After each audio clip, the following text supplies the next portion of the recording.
We're making a lot of new moves in energy. I won't go into all of that now.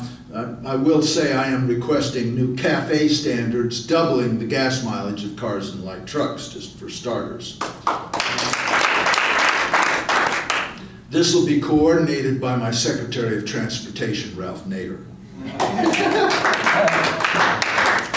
GM's going to love that one. Our values and goodness are not reflected by a government which violates international law in its conflicts and denies its own citizens their constitutional rights. I have therefore ordered the release of all those being detained without charge. The closure, really, of the prison at Guantanamo Bay. And, oh, don't worry, we'll find somewhere else for Cheney and Bush. And the end of the rendition program, in which suspects are kidnapped and taken to secret foreign prisons to be tortured. I've pardoned a host of political prisoners, including folks like Leonard Peltier and Mumia Abu-Jamal. I'm also pardoning all those incarcerated for possession or use of marijuana. The failed war on drugs is over. All contracts for mercenaries, including all contracts with Blackwater, or Z as they call themselves now, are canceled. This includes contracts with the DOD, the CIA, the State Department, and the Department of Homeland Security, which, by the way, is being abolished. We don't need an agency whose mission is to protect the government from the American people. Our values and goodness are not reflected by a government which launches unnecessary wars of aggression. I could speak for an hour about what we've done to the people of Iraq and Afghanistan, but let's just consider what we've done to our own. Over 5,000, going on 6,000 of our finest have died. The lives of over 40,000 of our injured soldiers will never be the same. Tens of thousands of our young men and women have severe psychological problems because of what they have seen and what they have done.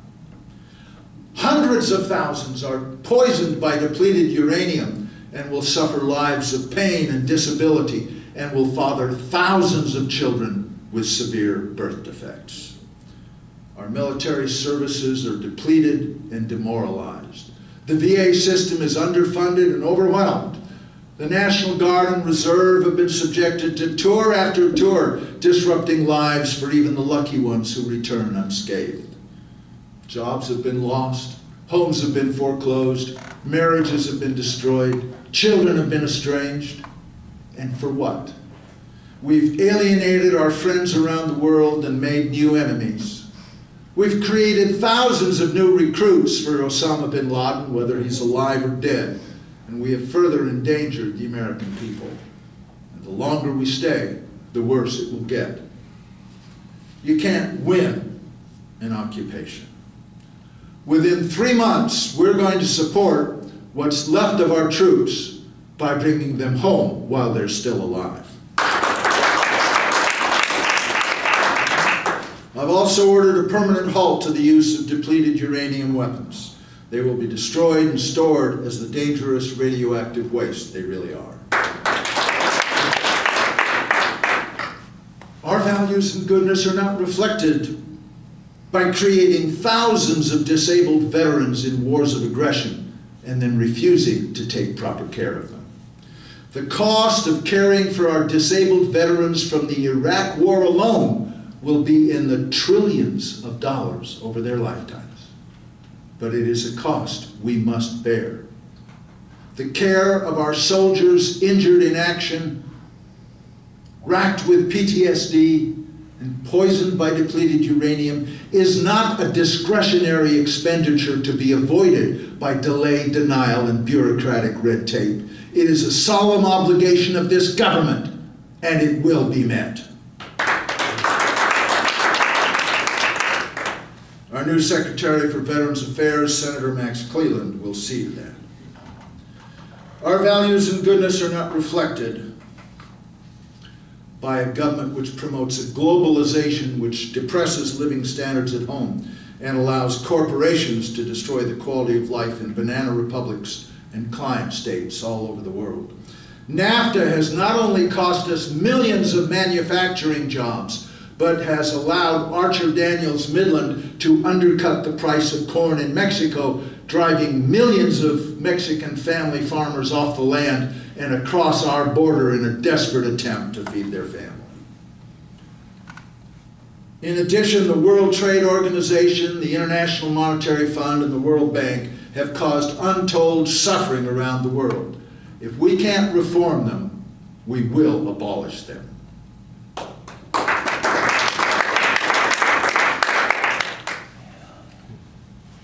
We are suspending NAFTA completely until Mexico gives its workers union rights, protections for health, safety, and the environment, and wages at least comparable to our minimum wage. If we had done that before we signed NAFTA, Mexican workers wouldn't have to come here to feed their families. Our values and goodness are not reflected by a system in which all our personal income taxes go to pay interest on a staggering national debt created out of thin air.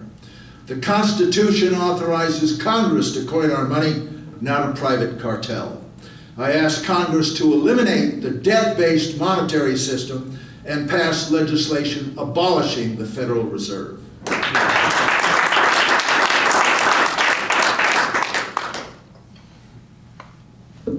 We are going to audit the banks which make up the Federal Reserve System, and those which are found to be insolvent will be taken into receivership and nationalized. We encourage states to form non-profit state banks like that in North Dakota, which has no debt at all, and to license not-for-profit community banks.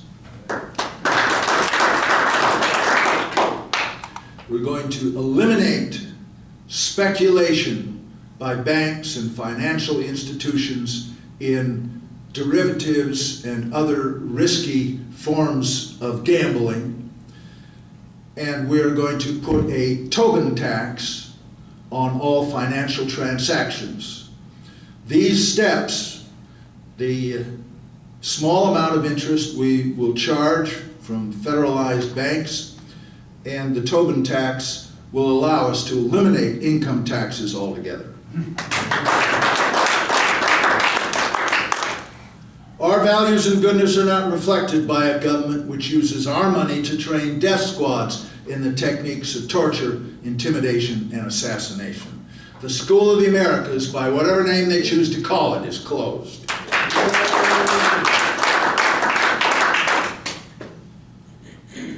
I recognize that we need advance information on the activities of Al-Qaeda, those who wish to do us harm.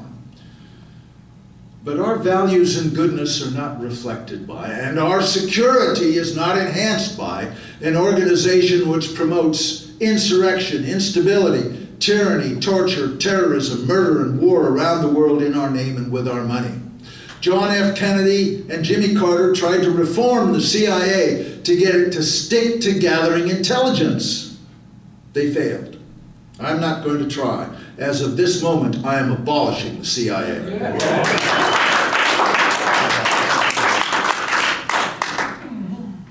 I have a lot of good analysts in the CIA. They were right about Iraq. They're right about Iran. They will be transferred to other agencies where they can do their job and do good work for this country. This will be coordinated by my Director of Intelligence, Ray McGovern.